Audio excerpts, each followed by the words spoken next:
How a 1911 design from 1911 outlasted every modern pistol is not a riddle or a romantic legend. It is a story about a piece of engineering that kept proving itself in the places where gear either works or it doesn't.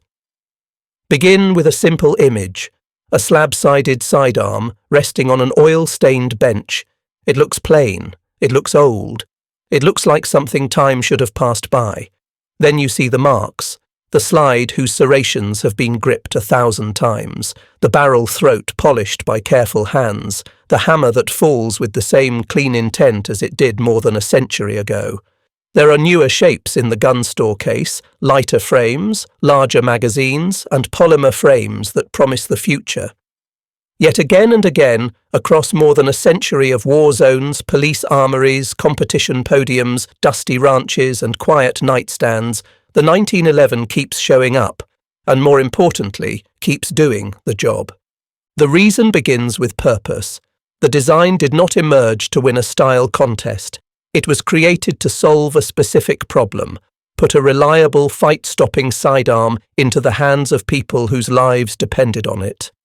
That purpose shaped everything about the pistol, the angle at which a hand presents it to the eye, the way the slide and barrel lock and unlock under recoil, the way the trigger breaks without drama. The design feels like a set of decisions that respect the human using it. In a crisis, the fingers know where to go. The safety is where your thumb expects it.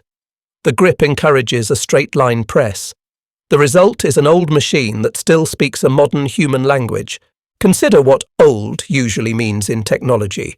Old means heavier, slower, less efficient. Old phones lose their charge. Old engines burn more fuel. Old software crashes when it meets new demands. The 1911 refuses those usual rules because its fundamentals are strong enough to carry upgrades without breaking its soul. It takes better sights without changing its pointability. It accepts tuned triggers without compromising basic safety. It runs with modern springs and magazines, and when properly set up, it swallows contemporary ammunition that didn't even exist when the blueprint left its creator's desk. People mistake this for nostalgia. It isn't nostalgia when you can measure performance. In use, the pistol shows a pattern that explains its survival. Under stress, what the shooter needs is a clear sight picture, a trigger that moves the shot without moving the muzzle, and a frame that returns to target predictably.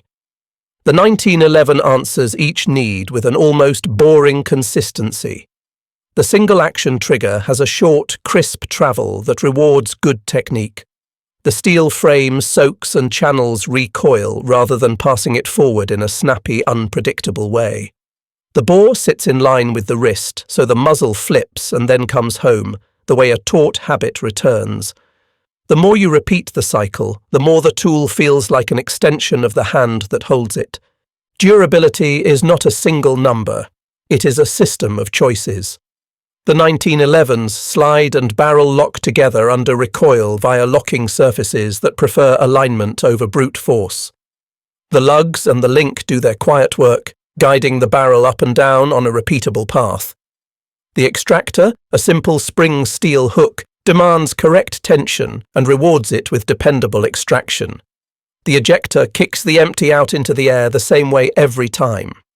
Crucially, a practiced user can diagnose those parts with basic checks and adjust or replace them without a space-age toolbox. That serviceability in the field and in the back room made the gun practical in the mud and practical at the kitchen table. A tool that invites understanding resists obsolescence. There is also something to be said for a machine that invites craft. Modern manufacturing can produce wonders at volume, and many newer pistols lean into that with designs optimized for molds and modules. The 1911 was born in an era of metal and mills, and it responds to careful hands. You can feel this in the way a good slide glides upon good rails, in the way a fitted barrel locks into place with a gentle click rather than a shove. That character built a culture, an ecosystem of smiths, tuners and tinkerers who treat the pistol the way a luthier treats a stringed instrument. The result is not a museum piece. The result is a platform that remains living because people can refine it part by part and pass that knowledge along. Some will argue that capacity alone should have retired the 1911. There are pistols that hold more cartridges and do so in packages that weigh less. Capacity matters, and in certain contexts it matters greatly. But capacity is not the only metric that wins fights or wins matches. What wins is a first hit that arrives quickly where it counts, and the confidence to send the second, third, and fourth with the same control. The 1911 trades raw quantity for a remarkable quality of shot delivery. That trade is not always the right one for every user in every setting. Yet, as long as there are missions and disciplines where precision, trigger control, and recoverability carry the day, the old sidearm keeps earning a seat at the table. To understand the endurance of anything, follow it through time. The 1911's passport is stamped with trenches and islands, city streets and training ranges. It went places and came back with feedback, and over decades that feedback shaped small iterations that strengthened the underlying pattern. Better magazines improved feeding. Better springs tuned the cycle. Better sights acknowledged the truth that eyes and light have changed. But those are refinements, not replacements. The core remains the lockup that wants to repeat, the trigger that wants to break clean, the ergonomics that want to point straight. When a design's core is sound, the centuries around it can move without pushing it off the stage.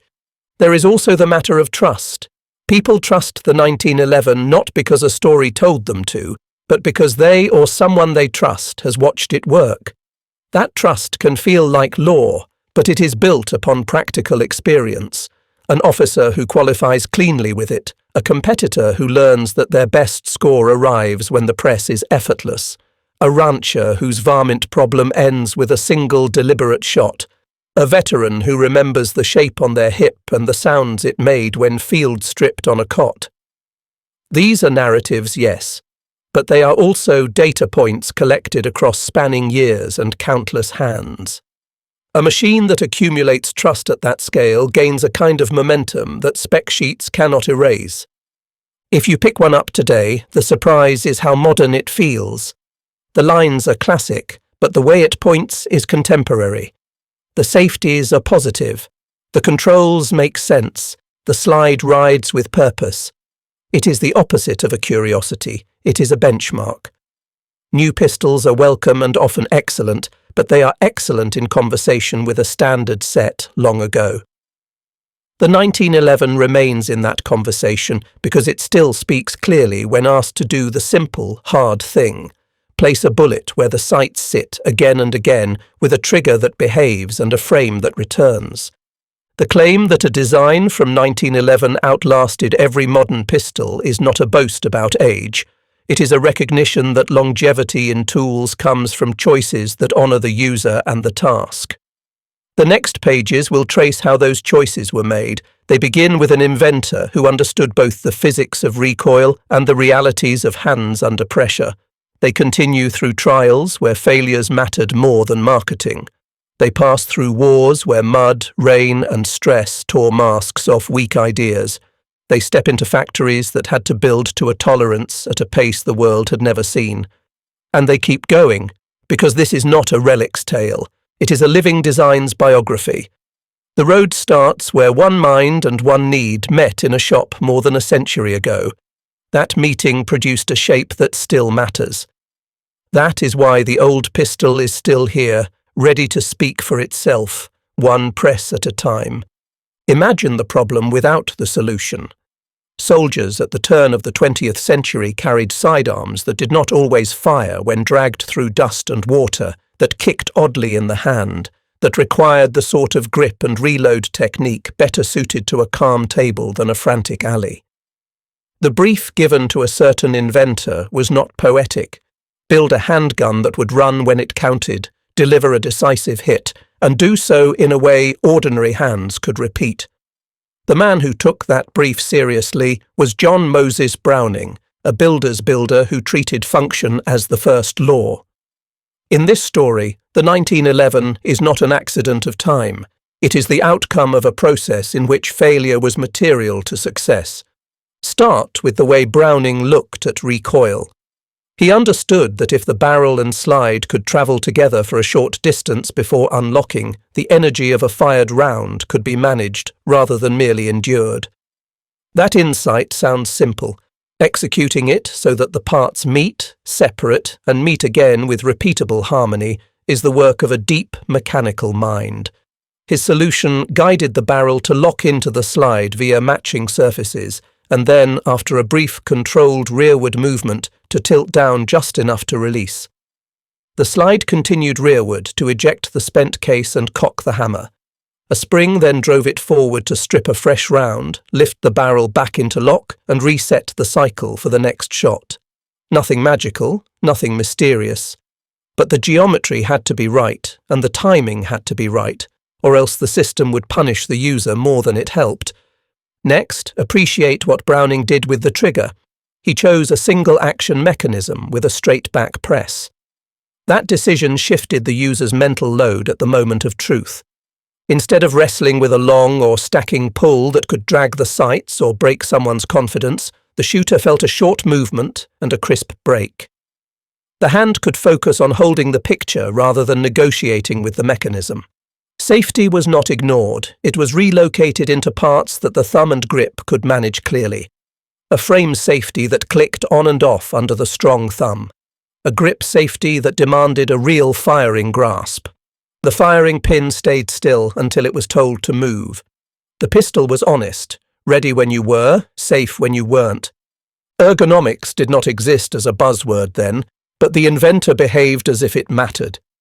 He gave the pistol a grip angle that made the front sight want to sit where an eye looks under stress. He placed the magazine release where an index finger can learn it without thought. He shaped the slide stop and safety so that a right-handed thumb could ride them with certainty.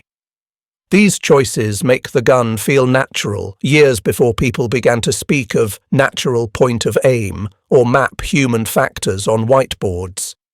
The result is a machine that seems to predict how the hand will behave when the brain is busy. Trials matter because they simplify theories. The early tests for service acceptance did not ask whether the pistol looked modern. They asked whether it would run dirty, run hot, and run long. The process broke parts and exposed weak springs and showed where throats and feed ramps wanted polish. The answer to those hard questions was not denial. Browning iterated.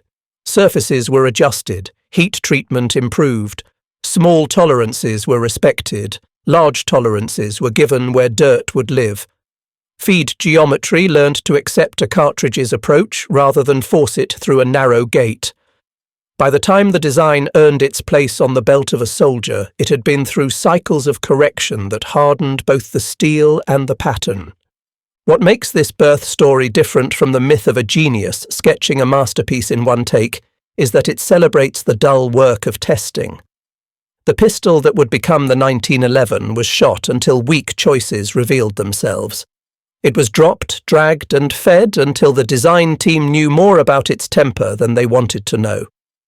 The point was not to indulge punishment, but to ensure that a user would not pay the price of a designer's pride. When the time came to seek official adoption, the pistol answered an old question with plain performance. When you ask it to fire, does it? When you ask it to do so again, will it still? The score was not counted in theories. It was counted in the cannon-shot rhythm of a slide cycling, brass flying, sights returning. There is a human texture to this stage that gets lost in technical summaries. Picture benches with parts laid out like bones, a tin of oil, a file that has smoothed a corner the way only a person who cares will smooth it. Picture a test log with notes in pencil, circles around the outliers, underlines where a problem suddenly stops appearing because a clever change took root. Great designs are often humble at birth, not because they lack ambition, but because their makers trust improvement more than applause. Browning trusted improvement enough to keep turning the screws, literally and figuratively, until the pistol served the shooter instead of asking the shooter to serve the pistol. The heart of the problem he solved is the timeless one. He took the moment when a person must act and reduced the friction in that moment. He created a machine that would not distract its user with vagueness or surprises. The recoil would arrive, be digested, and be redirected. The trigger would ask a small thing and deliver a reliable break.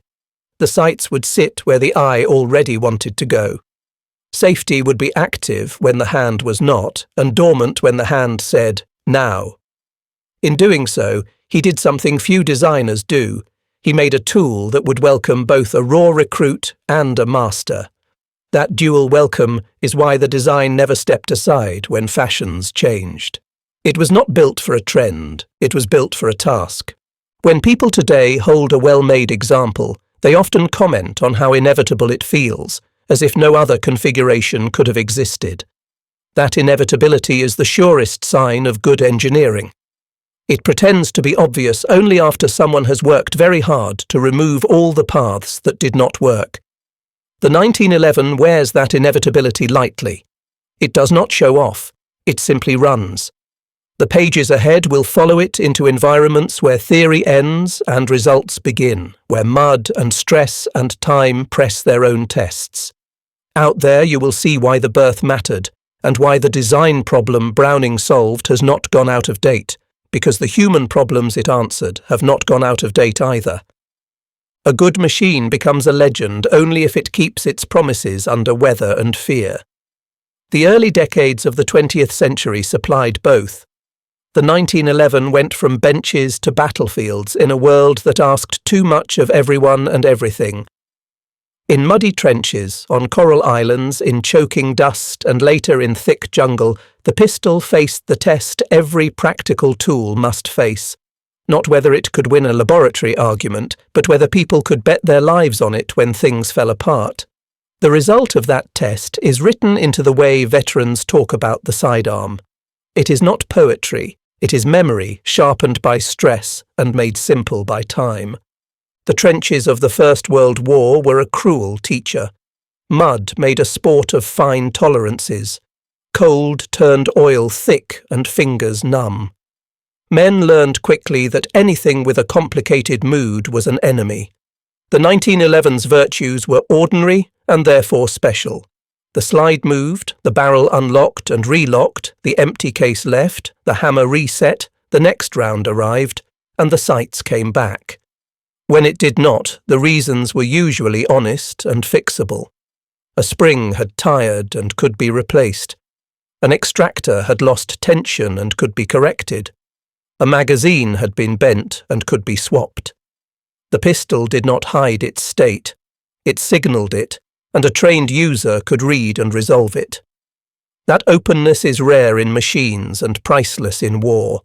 Between wars, the pistol lived quieter lives in holsters and armories. Then came a global conflict that demanded production on a scale people had never seen.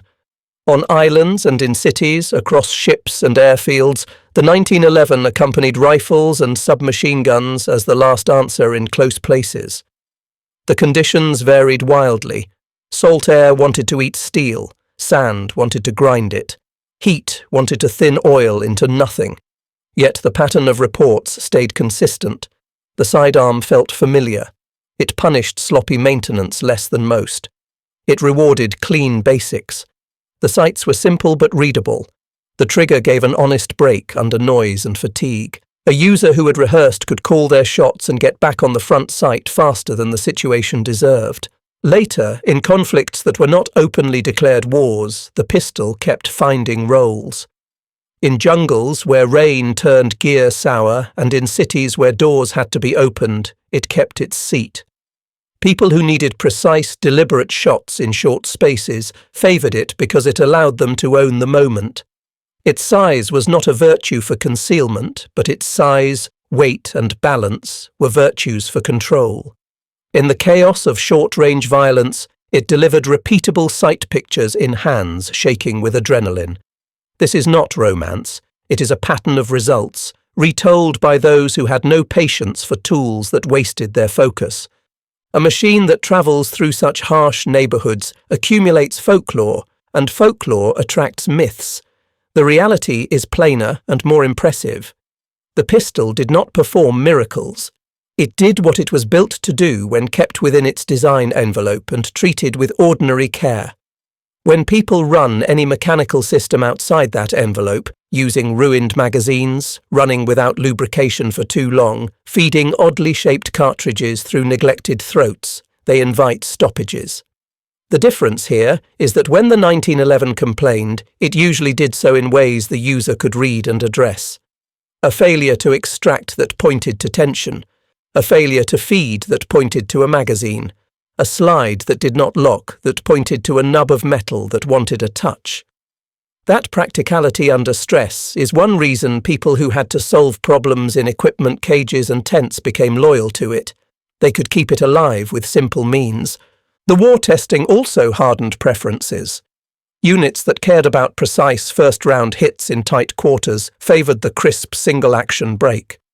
People who valued mechanical honesty favoured the way the safeties told you where you stood, on or off, ready or not. And users who worked in teams learned that a platform they could all understand and maintain together removed friction from days when friction was everywhere else. That cohesion matters more than spec sheets admit. A tool that fits into group competence can be stronger than a tool with better paper numbers but worse human integration. Amid all this, the pistol changed in small ways that mattered. Magazines improved in feed lip shape and spring consistency. Sights grew taller and clearer. Materials strengthened where heat and stress did their worst. Those tweaks did not erase the tool's identity, they confirmed it. Out in the dust and rain, people prized predictable behavior above novelty. When you are wet, cold, and being rushed, you are not auditioning new mechanisms. You want the slide to move and the bullet to go where the sight sat a heartbeat earlier. You want the gun to be boring in the best way. The 1911 offered that boring excellence where it counted. There are photos that tell part of the truth better than any words. A holster dark with sweat, a slide with the finish worn to bright steel along the edges, a mainspring housing polished by a hand that has gripped it 1,000 times. The tool becomes part of a person's kit the way boots and knives do, unglamorous, expected and respected.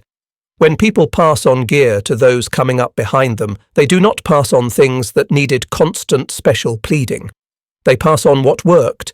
That hand-to-hand tradition preserved the pistol through decades of changing uniforms and changing doctrines. Even as institutions experimented with alternatives, individuals kept finding their way back to the shape that let them get work done. It is tempting to shout about extremes, to claim that the pistol never failed, or that it was unfit for any modern task. The truth belongs in the middle and is stronger there. The 1911 is a fighting handgun that, in the hands of a trained user, delivers deliberate hits with unusual confidence. It expects its magazines to be sound, its springs to be appropriate, and its extractor to be honest. It expects a modicum of lubrication and attention. In return, it offers a trigger that helps more than it hurts, a frame that returns where it should, and controls that tell the truth.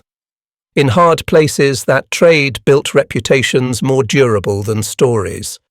When you trace its path through trenches, islands, cities, and jungles, you see why the pistol did not simply fade as newer ideas appeared. It had earned a seat by surviving under rules that never change: gravity, grit, sweat, fear, and finite attention. A sidearm that respects those rules keeps getting invited back, not out of sentiment, but out of a professional instinct for what actually works. The next step in this story leaves the field and walks into the factories that fed it. Places where problem-solving met production quotas and where the design's simplicity showed a second strength. It could be built in huge numbers without losing its identity. That industrial miracle is the other half of endurance. Endurance in the field begins in the factory. A design that cannot be produced at scale becomes rare, and rarity is the enemy of relevance when institutions need thousands of working tools. The 1911 arrived at the right time with the right temperament. It was born in an age of mills and gauges, of journeymen who trusted blueprints and checked parts with their fingertips as much as calipers.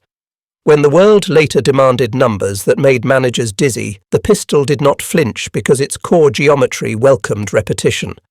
Parts needed to mate with other parts built miles away by different crews and different machines, and still the slide had to glide and the barrel had to lock. That requirement would have exposed a fragile design. Instead, it revealed a rugged standard. Walk the line in your mind. Bars of steel arrive and become slides and frames under cutters and coolant. Forgings go to heat treatment where they receive the strength they will need to survive hard use. Gauges wait at stations like quiet judges. Workers check critical dimensions, the width of rails, the height of locking surfaces, the depth of pinholes, not in the spirit of art, but of craft. This is not a boutique showpiece. It is a tool with work to do, which means tolerances must be respected enough to accept dirt and enough to permit parts to interchange. Too loose and accuracy and reliability suffer. Too tight and the world's grit stops the show. The design's balance between those poles is one secret of its survival. Wartime turned craft into tempo. Where one factory had made thousands, now multiple factories had to make hundreds of thousands. The trick in such expansions is not merely to copy, it is to make a process that others can copy while holding the meaning of the original choices. The 1911's geometry and assembly logic made that possible. Slides from one maker could ride on frames from another. Small parts could be boxed and shipped, then pinned and staked at scale without becoming mysterious. Technical orders taught armourers how to inspect, how to spot a part that needed a file's kiss, how to replace a spring and restore timing. Instead of a single plant as a bottleneck, the design became a standard shared by a network, and networks resist failure better than single points do. There is also a remarkable downstream effect of such production. Once a country has manufactured a vast number of a thing that works, the thing does not vanish when the war ends. It flows into training schools, police departments, sporting communities, and eventually private hands. The parts inventory, the know-how, the written procedures, and the lived experience spread with it. That spreading creates a positive feedback loop. Because the pistol is widely available, it is widely supported. Because it is widely supported, it remains practical. Because it remains practical, people continue to pick it, and because people pick it, industry continues to produce parts and refinements. Many designs never benefit from this loop because they were too hard to make, too finicky to service, or too proprietary to share. The 1911 grew roots precisely because it was not any of those things. The nature of its parts aided this growth. The extractor is a piece of spring steel shaped to a purpose, not a sealed mystery. The barrel can be fitted to lock up correctly using skills a competent armourer can learn. The trigger system allows a careful worker to achieve a safe, clean break with known methods rather than occult rituals. Magazines can be inspected and replaced in minutes. This does not mean that everything is easy, or that excellence requires no mastery.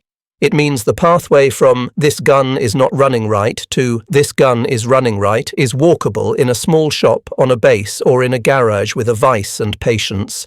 When a platform offers that path, it wins loyalty beyond initial sale.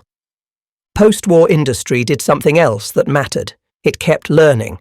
The same factories that once hammered to quotas turned to refinement. Sites that had been minimal for wartime durability and speed were shaped taller and crisper. Small parts received finishes that resisted corrosion better. Springs were specced with an eye to service life. Makers experimented with different frame lengths and barrel lengths to fit different roles without discarding the core pattern.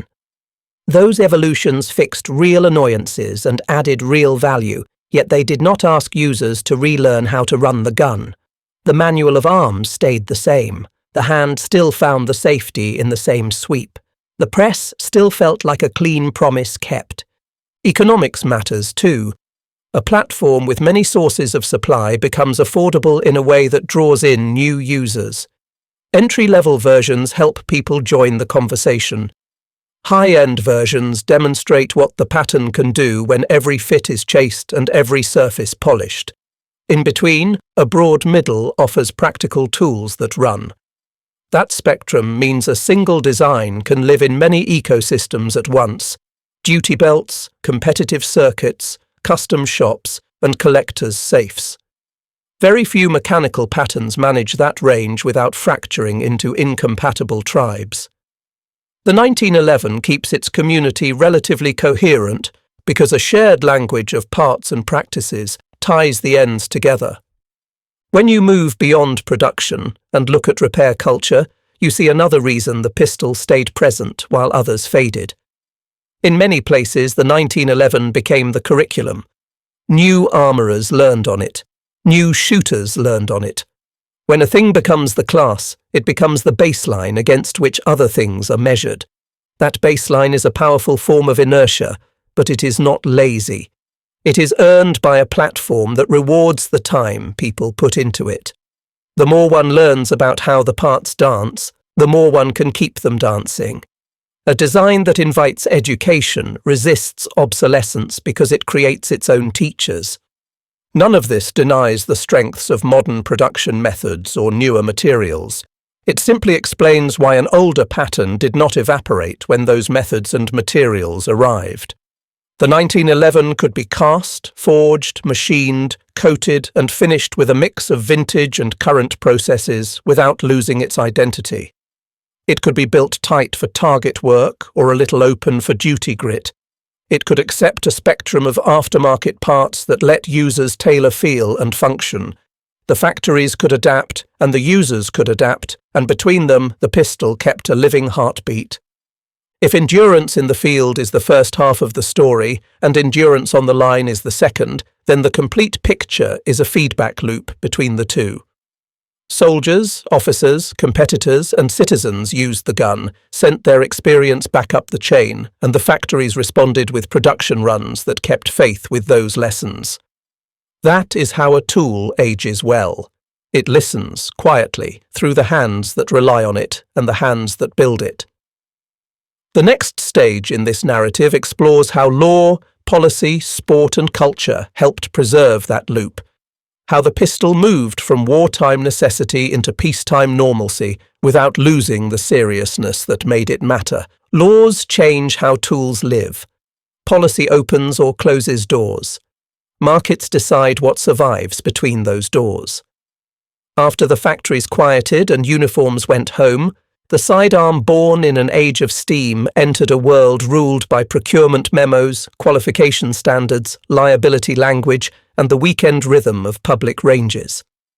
This is where endurance becomes more than metal.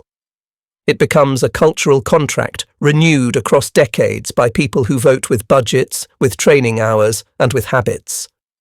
The pistol's survival in this environment did not depend on a single celebrity endorsement or a single dramatic incident. It depended on steady compatibility with the routines that keep institutions working and citizens competent. It was simple to explain and easier to defend. The manual of arms was plain, the safeties were positive, the accuracy potential was visible, the repair pathway was short and honest. Administrators could sign off on it. Instructors could teach it, users could live with it.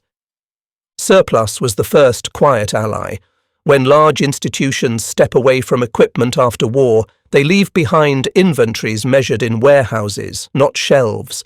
Those inventories flow outward into academies, sheriff's offices, armories, and eventually the civilian market.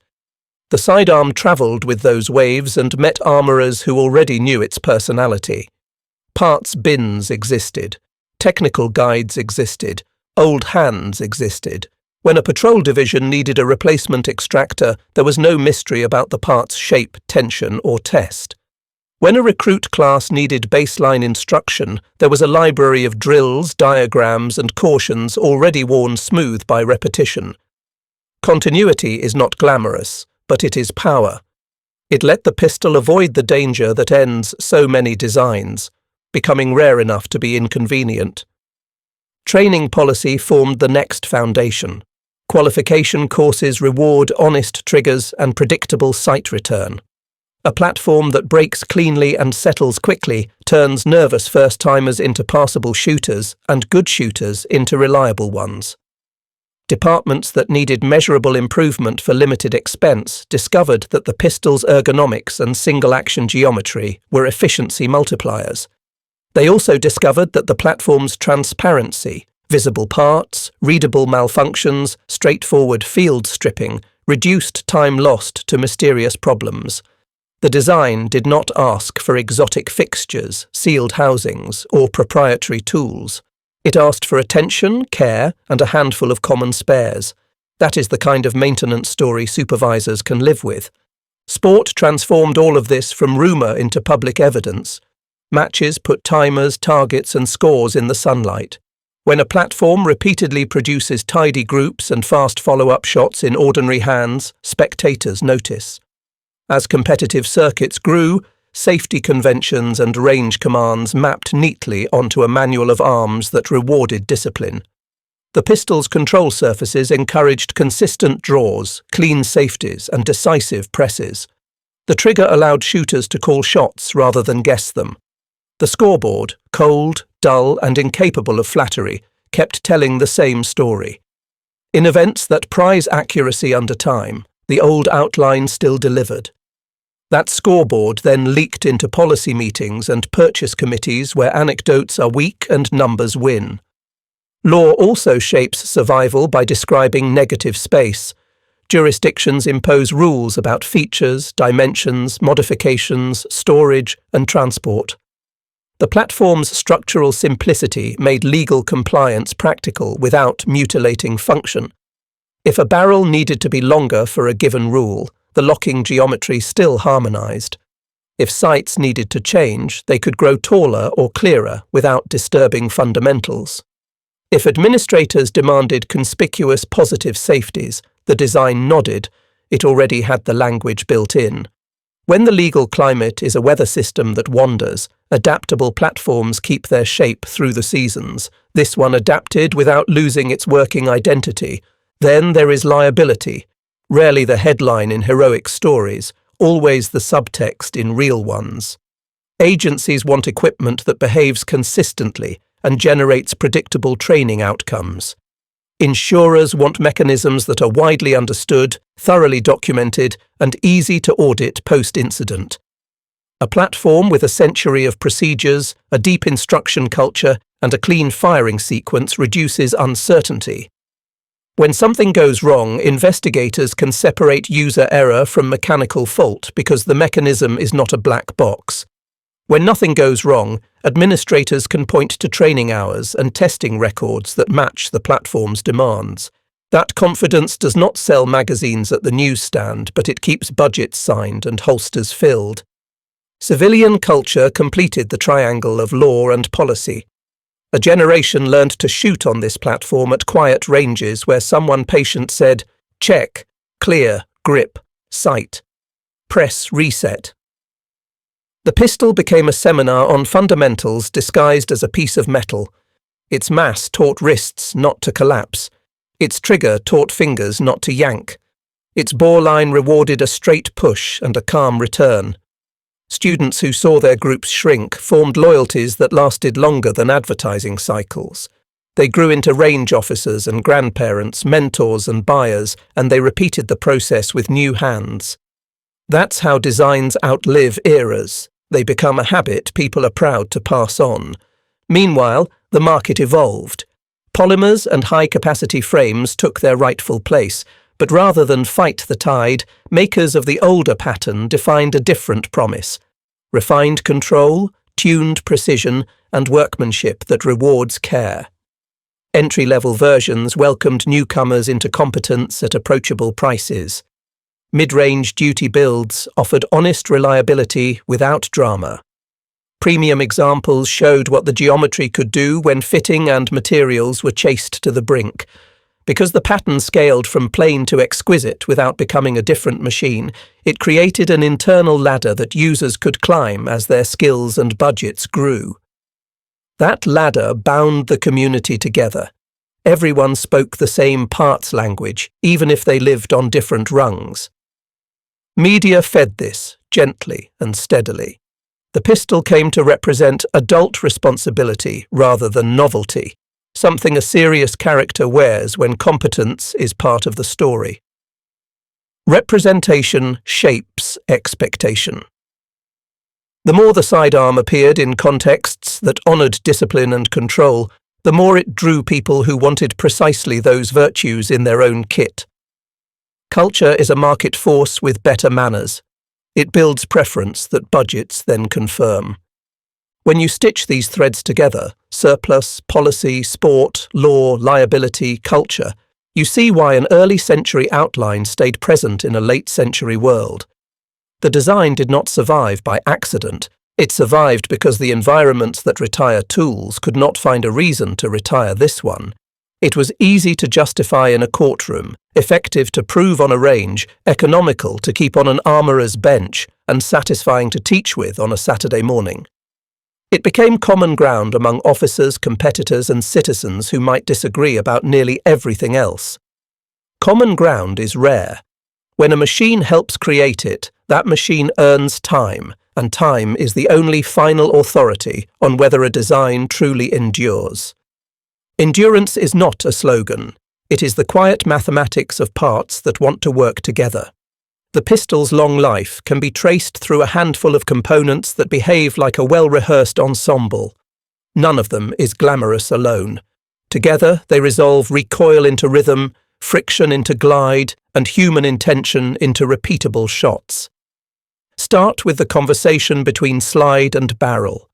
Under recoil, they move together a short distance, lock surfaces embracing like gears that prefer alignment to force. Then the barrel tilts out of lock with just enough travel to free the slide. This timing is not an accident and not a miracle. It is geometry that forgives dirt, heat, and haste while preserving the lock-up consistency that accuracy demands. The slide glides home again under spring pressure that is neither theatrical nor fragile, chambering the next round on a path polished by a century of tiny improvements to ramps, throats, and magazines. Now consider the trigger group, where many handguns confess their weaknesses. The single-action system offers a short, crisp press with little travel before the break and a tactile, audible reset. It is honest with the shooter, which is the highest compliment one can give a control. The design does not mask poor fundamentals, but it does not punish good ones either. A straight-to-the-rear movement allows the sights to stay where the eye put them. The moment of ignition comes without stacking or surprise. That steadiness turns flinches into lessons, and lessons into groups. It also makes stress shooting survivable, because the user's attention can remain on sight picture and threat rather than on negotiating with indecisive mechanics. Safeties, so often treated as afterthoughts or nuisances, are here part of the instrument. The thumb safety is a declarative switch, on or off, with detents that teach the hand where it lives. The grip safety insists on a real firing grasp before the system wakes. Together they produce a paradox that experience resolves. The pistol is both ready and respectful. It can be carried with clarity and brought into action with practiced economy. Administrators appreciate the redundancies, shooters appreciate the confidence. The mechanism appreciates not having to rely on wishful thinking. Reliability lives or dies at the extractor and magazine, which together manage the hard truth that brass does not always want to leave on time or feed on demand. The internal extractor is a simple spring steel hook cut to shape, tensioned by bending rather than by a coil spring hidden in a tunnel. Critics sometimes call this old-fashioned. Armourers call it accessible. With a gauge or a careful feel, tension can be verified and adjusted in minutes. A bad hook can be replaced without ceremony. The magazine, too, speaks a clear language. Feed lips control presentation, springs control timing, followers control angle, bodies control durability. Because the design exposes these parts to inspection, users learn to trust, test, and rotate magazines the way they check oil and tires, first, often, and with no drama when replacement is due. Field serviceability is the quiet superpower that binds these parts into a long career. A user who knows how to strip the pistol can check the health of springs, pins and bearing surfaces with sight and touch. An armourer with a vise and a few specialised tools can fit a new extractor, polish a rough feed ramp, stone a sear nose square, or replace a mainspring without writing a grant proposal. The path from "this isn't right" to "this is right" is measured in small steps that teach competence. Designs that hide their guts behind retained modules and sealed systems have virtues of their own, but they often trade away the educational loop that keeps a community self-reliant. This platform never severed that loop. Material choice supports the pattern. Steel frames and slides tolerate heat and timing changes that come with varied ammunition and hard schedules. Springs can be selected for task and replaced with predictable service life. Surfaces that want slickness can be burnished by use or finished by process. Even cosmetic wear tells a truthful story about contact points, letting a careful eye diagnose where friction lives. Unlike systems that become mysterious as they age, this one grows legible. Shiny rails say, "keep it oiled." Peened lugs say, "check lockup." Extractor marks say, "revisit tension." The gun leaves notes for anyone who has learned to read them. Ergonomics tie the mechanics back to the person. The grip angle encourages a natural presentation of the front sight. The relation of bore to wrist reduces the sense of surprise in recoil and speeds the return. The beaver tail allows high purchase without fear. The trigger reach fits a wide set of hands, and grips can be thickened or thinned with 2 screws. Controls lie where thumbs want to travel. None of this is a magic trick. It is a set of ordinary courtesies to human anatomy, and ordinary courtesies are the most durable. Adaptability seals the case. The platform accepts sights from plain to precise, triggers from serviceable to exquisite, barrels from duty to match, and magazines tuned for roll. It can be set up a little loose for grit or a little tight for groups. It can wear coatings that resist oceans or finishes that age into heirlooms. Through all of it, the core cycle remains intact. Lock, unlock, extract, eject, feed, lock. When a design tolerates improvement without losing identity, it invites a century of tinkering that looks, in hindsight, like destiny. In the end, resilience here is not a single heroic component, but a culture of cooperation among honest parts. Slide and barrel carry the rhythm. Trigger and safeties choreograph intention. Extractor and magazine keep time. Springs and steel forgive schedules that would break fragile things. The user and the armourer complete the loop by being able to see, feel, and fix what must be seen, felt, and fixed. That is why the machine did not merely last. It taught people how to keep it lasting, which is a far rarer achievement. If a design lives long enough, it will be accused of never changing and of changing too much. The truth with this pistol is quieter and more useful. It changed in the small places where experience said change would pay. Those changes arrived as variations in length and weight, as refinements in springs and materials, as clarities in sights and safeties, and as hard lessons condensed into better magazines. None of these shifts were revolutions. They were edits on a manuscript that was already legible. Because they were edits rather than rewrites, users could adopt them without relearning the language that made the platform worth keeping. Size was the first edit most people noticed. Duty holsters welcomed the original length and mass, but concealed carry and specialized rolls asked for other balances. Shorter slides and barrels brought the muzzle in, preserving the cycle while quickening the draw from underclothing and reducing the sense of bulk. Lightweight frames shaved ounces for long days on the belt. Each variation required care to keep the cycle honest, yet the geometry was friendly to careful shortening when springs and timing were matched with sense. The result was not a new gun masquerading as an old one. It was the same conversation in different cadences. Sights grew up from barely their nubs to shapes that human eyes can truly read under pressure. Tall, square and clear profiles replaced vestigial triangles. Dots, outlines, and cuts that resist glare delivered confidence to people whose jobs or hobbies punishes uncertainty. This was not a concession to fashion. It was an admission that light conditions and target demands changed, while the need for first-round clarity did not.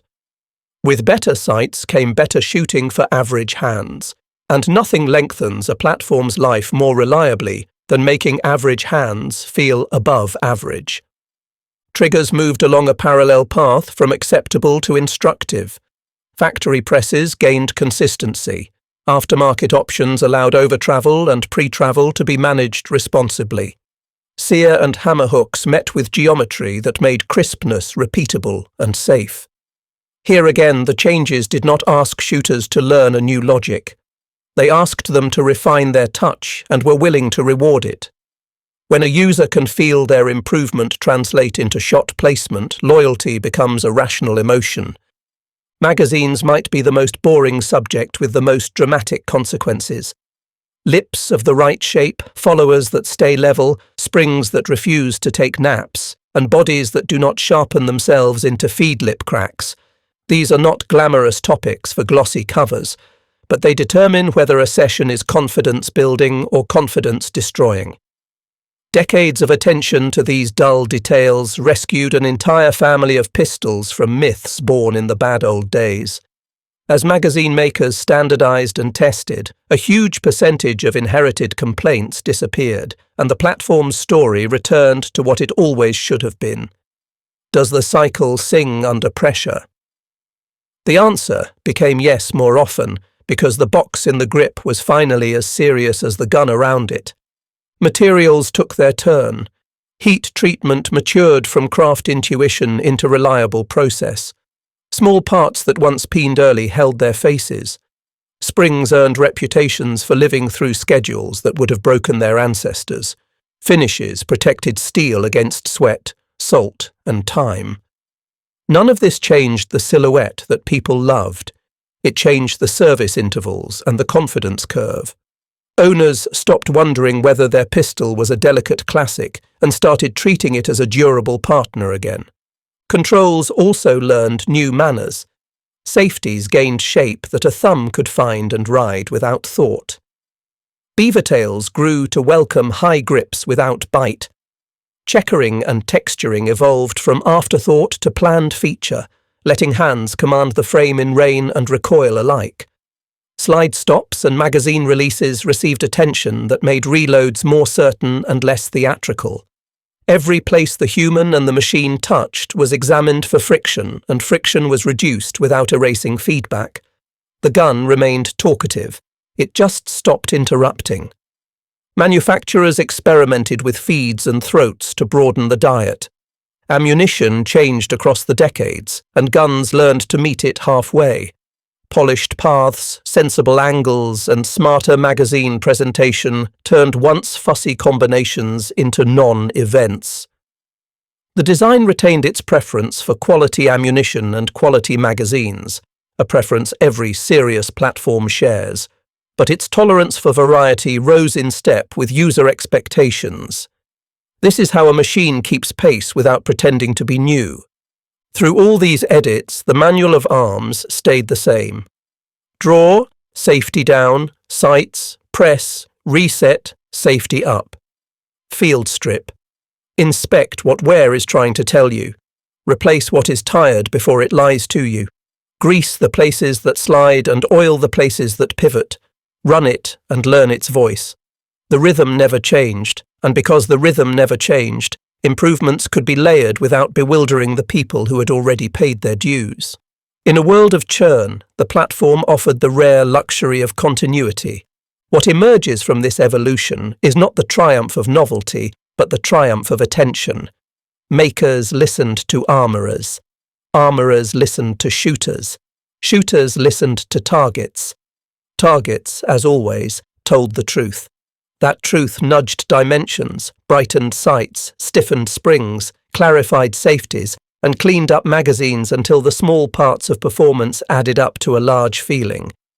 This thing just works better than it used to, and still feels like itself.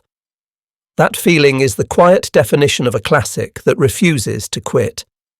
Every strong design eventually meets a younger rival that promises to erase it. Lighter frames arrived with textures like sharkskin, rails like train tracks, and magazines that seemed to hold a sunset. Striker-fired systems simplified manuals of arms and cut costs. Drop-in modules offered maintenance by replacement rather than by learning. These pistols earned their places honestly. They are the reason duty rosters look different today than they did a generation ago. And yet the older outline did not stumble off the stage. It chose its battles, held its ground, and adopted a different thesis. You can win by offering control and clarity that some hands prefer, even when statistics shout about capacity and weight. Operating systems reveal the heart of that difference. Striker pistols promise a single uniform press from first to last. That uniformity is a virtue, especially for large institutions training thousands of users with limited time. The older platform answers not with uniformity, but with excellence. A crisp, short, single-action break that rewards deliberate sight management. One system reduces the learning curve. The other reduces the distance between intention and impact. For some roles, patrol, crowded details, or steer environments, the modern thesis is decisive. For other roles, precision-prized matches, deliberate defensive use, professional users who obsess over first-shot certainty, the old thesis still carries the vote. Capacity is the most obvious scoreboard. Double-stack polymers make impressive numbers routine. The metal single-stack is modest by comparison. Users either accept that trade or they do not. Many do not, and their missions and contexts justify the choice.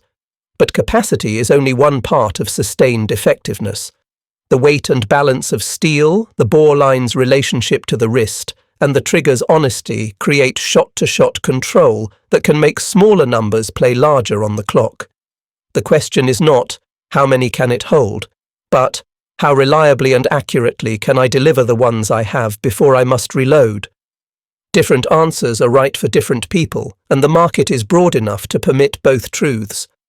Maintenance philosophy marks another fork. Modern modular pistols invite users to treat the core as a unit. If something feels wrong, swap the module. It is clean, predictable, and backed by warranties. The classic invites a different engagement. Understand tension, read wear, set springs, fit contact points, and replace small parts before they lie. One approach saves time and reduces variance.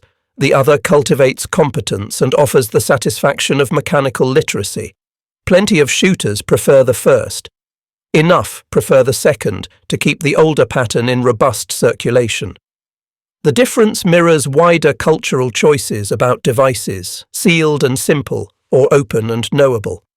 Both have futures. Only one teaches the old lessons. Trigger doctrine splits the audience again. Safe, consistent striker pulls reduce the chance of administrative errors and simplify instruction, a victory for any large agency that must bring thousands to baseline. The single-action press, when paired with positive safeties and good habits, offers surgical control that match shooters and serious private carriers' prize. Neither doctrine is fraudulent. Each has consequences. What matters is that users can choose, and that one category's existence does not erase the other's utility. Ergonomics and control surfaces create smaller daily victories. High-cut frames, beaver tails that welcome pressure, broad safeties that become shelves, and triggers that speak in complete sentences all form a user experience some hands never want to leave. Polymer frames answer with texture, modular backstraps, and rails that accept modern lights and optics. The older pattern has learned those languages where it can, gaining optic-ready slides, improved textures, and light-capable dust covers without changing the handshake that made it loved. If the modern pistols brought a new vocabulary, the classic became bilingual. Economics keep the debate honest. Polymer duty pistols can be bought by the fleet at prices that make fiscal sense for cities and countries. Metal single actions, built with more machining and often more fitting, live at higher price points. That difference matters in bulk. It matters less to private users who buy once and train for years. The market has a lane for each. Fleet buyers can equip whole academies with polymers and do fine. Enthusiasts and specialists can invest in a metal frame that invites a lifetime of learning.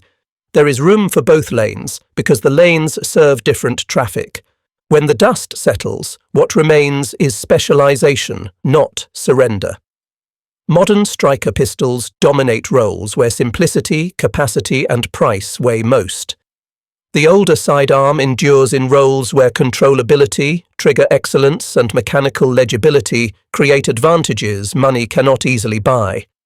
It shows up on competition tables, on nightstands of people who trust their practice, in holsters of professionals who value the specific way steel settles in recoil, and in the hands of mentors who can explain exactly why a group moved left and how to bring it back. Endurance here is not a refusal to change. It is a refusal to pretend that one good answer kills all the rest. The story's moral is generous. Innovation is real. Polymer frames, striker systems, and modular guts changed the landscape for the better. The classic did not answer by denying those gains. It answered by proving that a different cluster of virtues still wins real contests for real users. In a noisy market, it kept a clear voice, precise, teachable, fixable, confident. That voice will not drown out the polymer chorus, and it does not need to. It sings lead on the songs that suit it, and harmony on others, and as long as hands care about the feel of a clean break and the way a sight returns to where it belongs, the song will be requested again. In quiet bays where timers bark and cardboard tells the truth, precision is not a mood, it is a sequence. The sidearm that began as a soldier's tool matured into a competitor's instrument because its fundamentals, tuned for survival, proved ideal for scoring rings. Watch a first string on a cold morning. A shooter sets stance, breath settles, the front sight hardens, and a straight back press sends the opening round. The pistol does not negotiate. The trigger breaks with a short, clean motion that lets the sights stay where the eye parked them. Recoil lifts the muzzle in a small, readable arc, and then the weight of steel and the alignment of bore to wrist carry it home. The shooter calls the shot before the timer can, and the second sight picture blooms almost of its own will. What wins here is not drama. It is the reliable return to center, over and over until the target says enough. Competition is an amplifier. It exposes small sins and rewards small virtues until patterns become habits. The geometry of this platform invites those habits. A beaver tail that permits a high grasp, a tang that welcomes thumb pressure, a slide that rides rails with purpose, and a single-action press that refuses to muddy intent. These are not magic tricks. They are courtesies to human hands under time. Over a season, the courtesies add up. The shooter who once yanked a long, uncertain pull learns to press straight to the rear and feels the press resolve rather than collapse. The sight lift becomes predictable. Transitions become surgical rather than frantic. The pistol will not invent discipline, but it will reward it until the scoreboard speaks. Accuracy is never simply inherent, it is assembled. Barrel lockup, slide to frame fit, and the path a bullet takes into the chamber are the hidden mechanics behind small clusters. The design's locking lugs and matching recesses prefer alignment to friction, so once barrel and slide are married well, they keep meeting the same way shot after shot. A clean crown protects the bullet's exit, and a properly cut throat allows modern bullet shapes to enter without drama. Fitting that honors these relationships gives the shooter something rare, a machine that wants to repeat. On paper, this shows as vertical consistency and honest windage, less mystery and more cause and effect. In the mind, it shows as trust. Durability hides inside the pageantry of a match. A day of stages means brass of many tempers, magazines shedding dust, cramped reloads that scar-feed lips, and suns that bake oil into memory. Here the platform's service heritage pays rent. An internal extractor with correct tension will forgive a mixed bucket of brass. Magazines, chosen with sense and rotated like real consumables, present rounds where the feed ramp expects them. Springs replaced before they lie keep timing honest. When the system falters, it does so in ways the user can read and resolve. Ranges do not pause for mysteries. The gun that confesses clearly when it needs attention earns a second string before lunch. Culture completes the picture. This pistol created artisans because it rewarded craft. Tinkerers became teachers, teachers became smiths, and smiths became historians of tiny improvements. They learned to fit a hood that locks without bind, to stone a sear square without courting disaster, to polish a ramp enough to invite cooperation without erasing support. None of it lives in secrecy. It circulates in clinics and notes, in conversations that smell like oil and cardboard, in 1,000 benches where files, stones, and gauges pass between hands. Average shooters climb because the ladder is visible. Excellence stops being myth and becomes a set of steps. Discipline by discipline, the platform shows different faces. For bullseye, a glass rod break around 4 pounds, a bushing that kisses the barrel, and a slide that travels like a metronome make slow fire feel like surgery. For action games, sights that can be found in motion, controls that lie where thumbs expect, and a recoil pulse that lets the front post settle sooner than nerves do turn stages from sprints into plans. Tighter here, looser there, crisper here, more forgiving there. The core manual of arms does not change. Draw safety down. Sights. Press reset. Safety up. Field strip. Inspect what wear is saying. Replace what is tired. Optics and lights arrived and the old outline learned a new language without losing its accent. Slides were cut for dots, dust covers grew rails, safeties broadened into shelves, and the trigger kept its candor.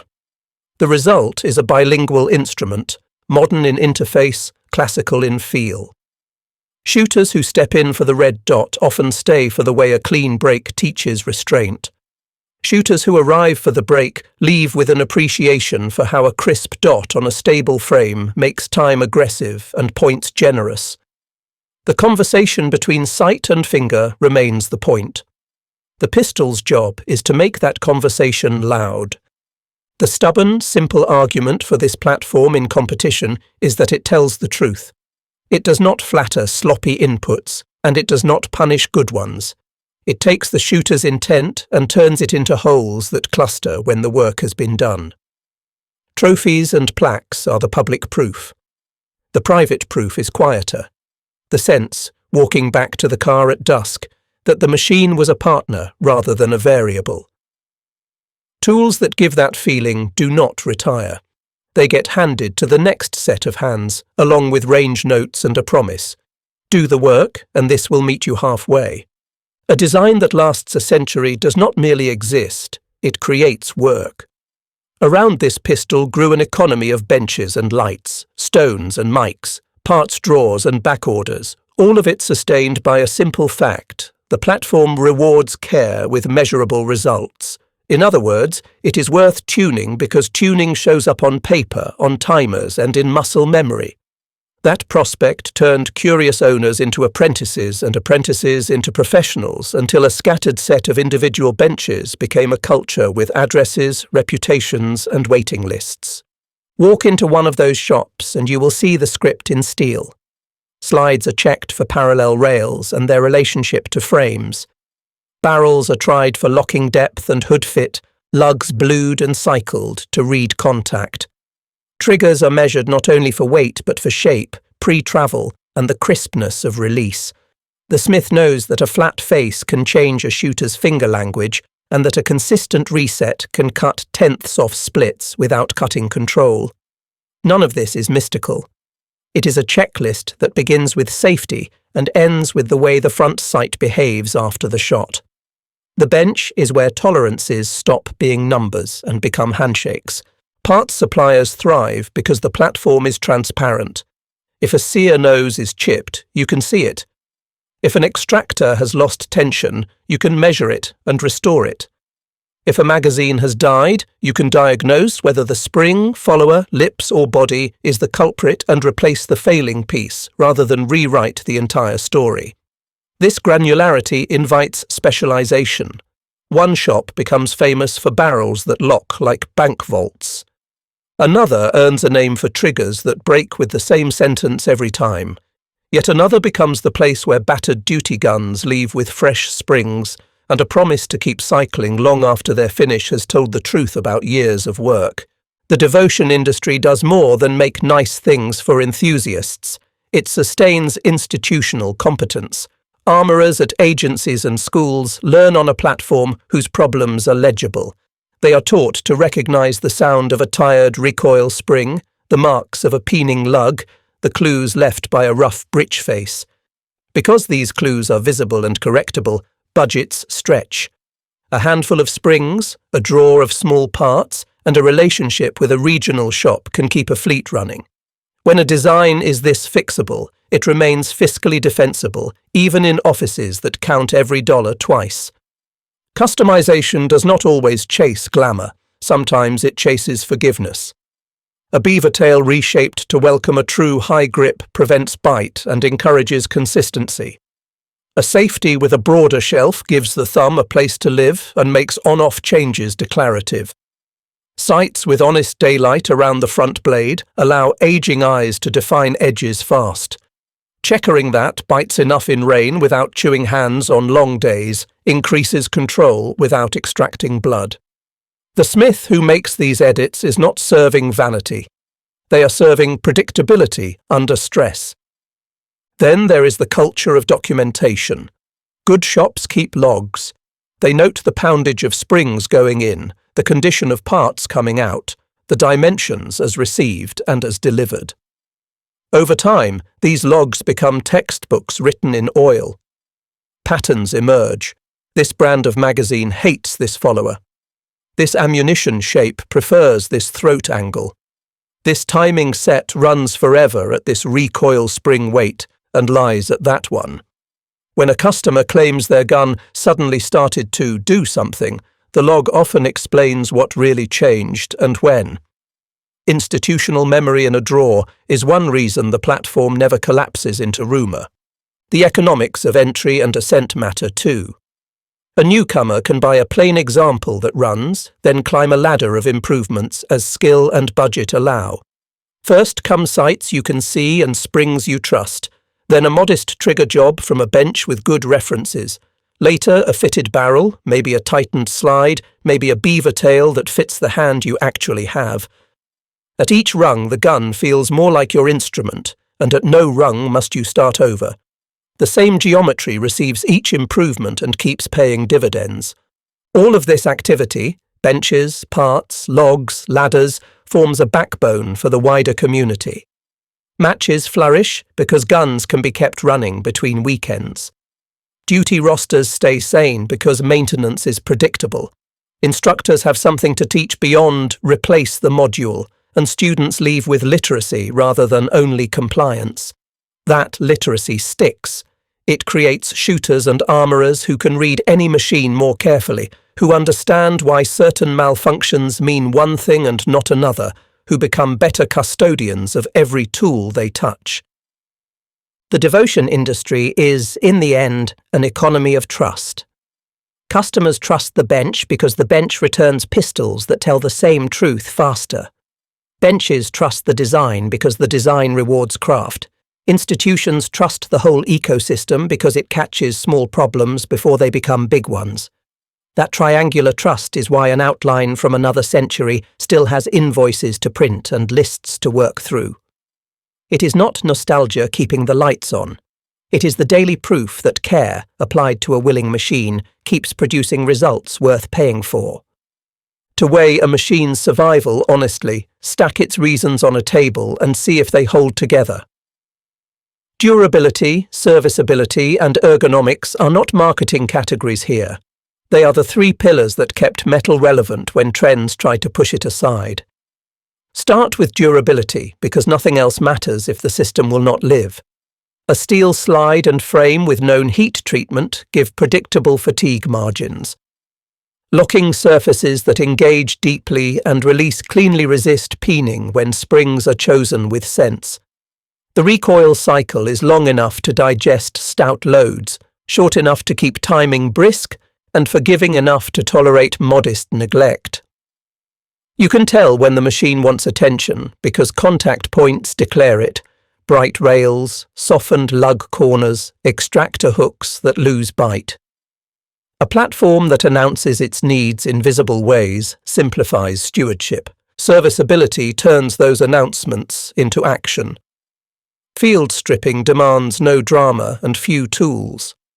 Once apart, the parts read like a syllabus for mechanical literacy. The extractor invites tension checks and corrections. The firing system can be inspected and maintained without sealed modules or proprietary jigs. Springs can be measured, replaced and logged by poundage and date. Pins can be knocked and staked again. The user learns cause and effect. This feel, that cure, this mark, that part. Over years, that literacy reduces cost, shortens downtime, and breeds confidence. People trust what they can understand and maintain, and trust is the currency that buys decades. Ergonomics complete the score. The grip angle brings the front sight where the eye naturally looks under stress. The beaver tail allows a high purchase that converts recoil from surprise into routine. Controls sit where thumbs and fingers already travel. The single action press reduces the cognitive noise at the moment of truth, letting a shooter concentrate on sight and target. The result is performance that feels earned rather than borrowed. A platform that lets practice turn into control becomes hard to throw away because it anchors skill. When a tool scaffolds better habits, users carry those habits into anything they touch next. That pedagogical value is a survival trait all its own. Stack the common counter-arguments fairly. Capacity matters, weight matters, initial cost matters. In many missions, those factors dominate and send procurement to different shelves. None of that negates the ledger here. It simply defines the jobs where this ledger shines. In roles where deliberate, high-quality shots under time matter more than raw ammunition count. In roles where mechanical candor under stress makes the difference between fumbling and solving. In roles where maintenance must be done in the real world by real hands, this design still clears the bar. It is not a universal solvent.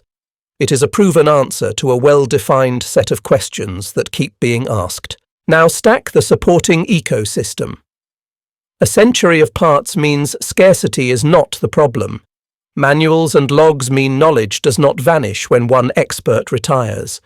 Bench culture means fixes are local and stacked on experience.